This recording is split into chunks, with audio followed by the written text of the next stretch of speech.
Hello and welcome to Tiger Talk News and Sports on GSPN, brought to you by the GHS, FBI, and Banner Graphic. I'm sophomore Zane Miller.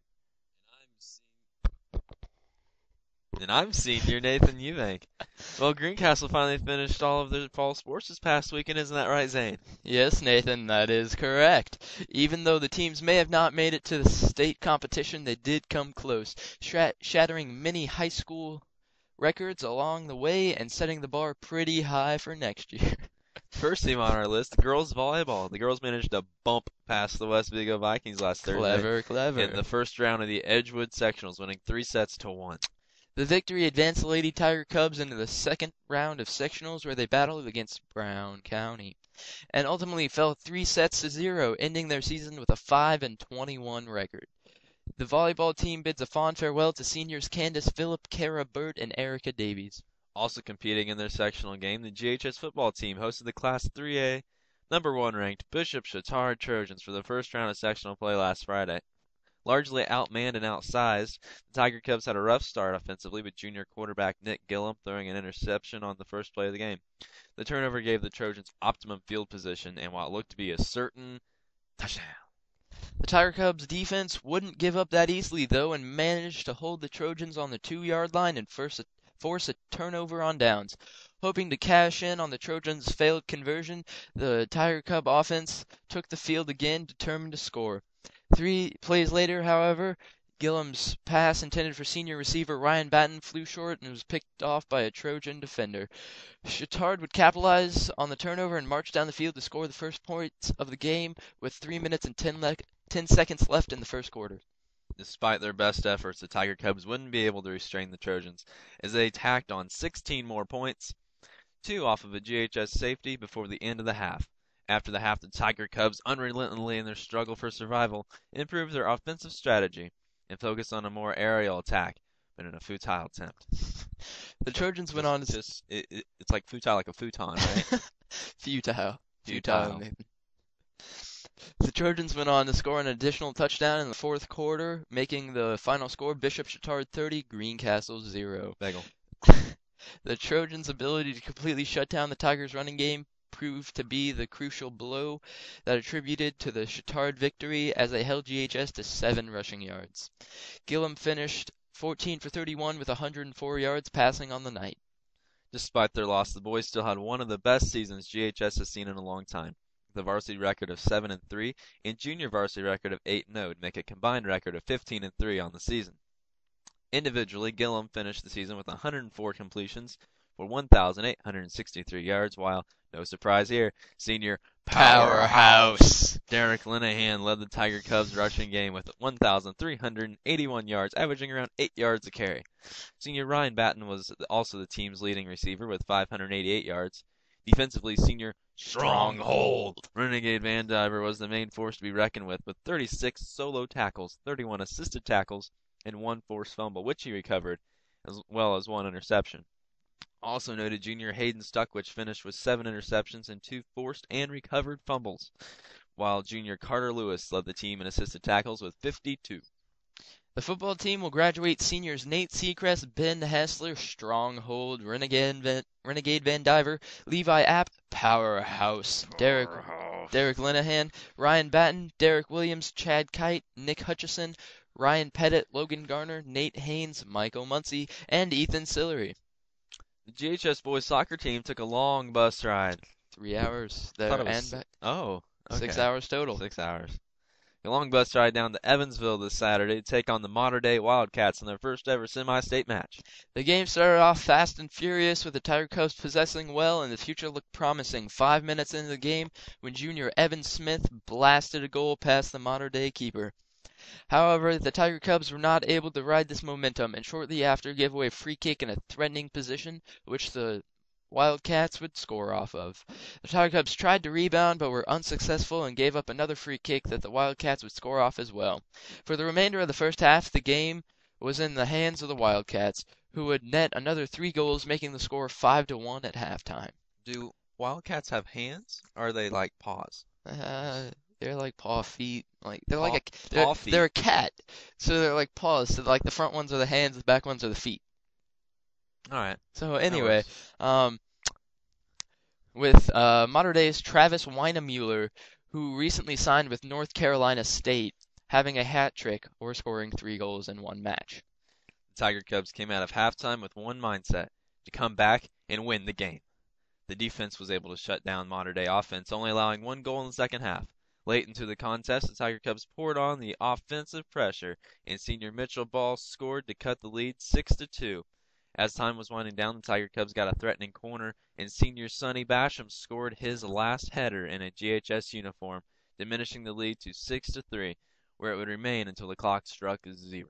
The boys ended their season with a 17-4 record and boasted possessing the number 2 scorer in the state with 49 goals, Sonny Basham, as well as the number 2 and number 3 assist providers in the state, junior Evan Smith with 31 and senior Brandon Query with 21. In addition to Basham and Query, the team will say goodbye to Mitchell Ball, Marcos Uso, and John Good. Thank you to all the seniors who have given so much to make this program great, and good luck wherever life takes you. The boys cross country team ended their season Saturday at the Carmel Semi-State and finished 14 out of 20 teams. Saturday's race marked the first time in program history that the cross country team advanced to the semi-state tournament. Leading the Tiger Cubs for the day was junior Tyler Bryce, the Hudson Hornet, running a 17 flat, followed closely by senior Ryan Stevens. Filling in behind Stevens was Elijah Bratton, ranked one of the best freshman runners in the state, running in the low 17s for most of the season. Freshman Taylor Seacrest would finish with a very strong kick to place just ahead of senior GHS runner Nathan Eubank, while junior Paul Bryan and senior Hunter Mitchell rounded out the varsity squad. Despite the absence of PRs for the day, each runner will admit to giving everything they had for the last race of the season. For Ryan Stevens, Hunter Mitchell, and Nathan Eubank, the meet marked the end of an outstanding high school cross-country career. For the rest of the team, the race ended a great season and set high expectations for next year. Congratulations, GCXC! Congratulations are also in order for junior Colleen Weatherford, who was the only runner for the girls' cross-country team to qualify for the semi-state meet. Weatherford, who finished 44th last year in the same race, placed 24th this season, just barely missing state tournament, which accepts the top 15 runners from each semi-state. As well as improving her place, Weatherford also decreased her time from 1938 to 1919 on the course. Where will she set her sights next? Preparing for track season and placing higher than 7th in the 800-meter run at the state tournament. Best of luck to Colleen, and congratulations again on your stellar season. Not meaning to put any pressure on Colleen here, but I'm feeling a top 3. Next year, I'm feeling she's on that podium, and she's not, like on the bottom of the podium, like she's up on the top of the podium. That's where she's gonna be. All right, well, baby steps. Leap. All right. The GHS National Honor Society is hosting a pumpkin carving contest on Thursday, October 22nd. That's tomorrow, Zane. 27th. 27th. That's tomorrow. In the GHS Multi-Purpose Room. Anyone is invited to attend the festivities, and contestants may bring their own pumpkin or purchase one at the contest. My advice is, if you're going for the win, bring your own. That way you can get one of the big ones. Yeah, you get bring like massive ones. You get the big ones, because I'm pretty sure they're not going to have huge ones for you to carve. Well, they're probably going to be like average They're size, gonna be just like that. But we're going for the massive ones that you can really carve. Yeah, that's what we're doing. Get in there. If you want to win. Prizes will be awarded to the first, second, and third place winners from the elementary, middle, and high school plus age groups. Contestants are asked to bring their own safety carving tools. Make sure they're safe. We don't need a finger. You cannot bring dangerous carving tools.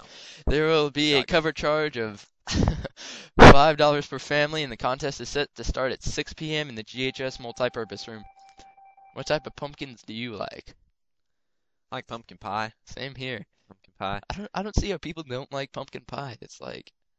Oh, now I see why you're talking. It says in the left directions. Yeah, it says right. to banter. Well, all right. Well, let's see. I'll banter some about pumpkins. You know, my favorite is when you like cut out the top and you go inside and you get all the seeds out. It takes forever, but it's so much fun. Can't you like eat that? Yeah, you can. You can roast them. You can roast them. All right. Hey, Zane. How do you spell extravagant? I don't know. Oh my gosh.